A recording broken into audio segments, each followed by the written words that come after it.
এই শাওয়ালের 6টা রোজার জন্য আবার কোনো কোনো ক্ষেত্রে ডাবল অফার আছে। একটু বুদ্ধিশুদ্ধি থাকলে দেখবেন যে আপনি অনেক অল্প আমল করেও আল্লাহ তাআলার কাছে অনেক বিপুল পরিমাণ সওয়াব পেয়েছেন, সে সুযোগ আছে। যেমন এই শাওয়াল মাসেরও চাঁদের ওই যে 13, 14, 15 তিনটা দিন আছে না রোজা রাখা সুন্নাত, ওই দিনগুলো রোজা রাখেন, পাশাপাশি আপনি শাওয়ালের 6 রোজারও নিয়ত করেন, অর্থাৎ একসাথে ডাবল নিয়ত করেন, ইনশাআল্লাহ সেটা আদায় হয়ে যাবে। তাহলে ডাবল নিয়ত হয়ে গেল। সোমবার বৃহস্পতিবারের সাথে আপনি প্লাস করতে পারেন, কিন্তু যদি সোম বৃহস্পতিবার আর চাঁদের 13, 14, 15কে আলাদা রেখে এটাকে 6টা রাখেন তাহলে তো সবচেয়ে উত্তম, সেটা বলাই বাহুল্য।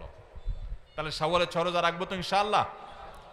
আপনার যেদিন সুবিধা হয় সেদিন রাখেন, এক নাগাড়ে রাখা জরুরি না। শাওয়ালের 6 রোজা রাখা এটা নিয়ম হলো সারা মাসের ভিতর রাখলেই হবে, শাওয়াল মাস শেষ আর হবে না, শাওয়ালের ভিতরে 6টা রোজা রাখে শেষ করতে হবে। এই জন্য আপনি ধারাবাহিক টানা রাখতে হবে এমন কোনো কথা নাই। আপনি আজকে একটা রাখেন, আবার 5 দিন গ্যাপ দিয়ে একটা রাখেন, আপনার একটু কাজের চাপ যেদিন কম সেদিন রাখেন, আপনার যেদিন সুবিধা হয় সেদিন রাখেন, বদ্ধের দিন ধরে ধরে ধরে রাখেন, তাহলে আপনি যে কোনোভাবে 6টা রোজা রাখলেই হবে। সবাই চেষ্টা করবো না ইনশাআল্লাহ? আল্লাহ আমাদের সবাইকে আমলের তৌফিক দান করুন।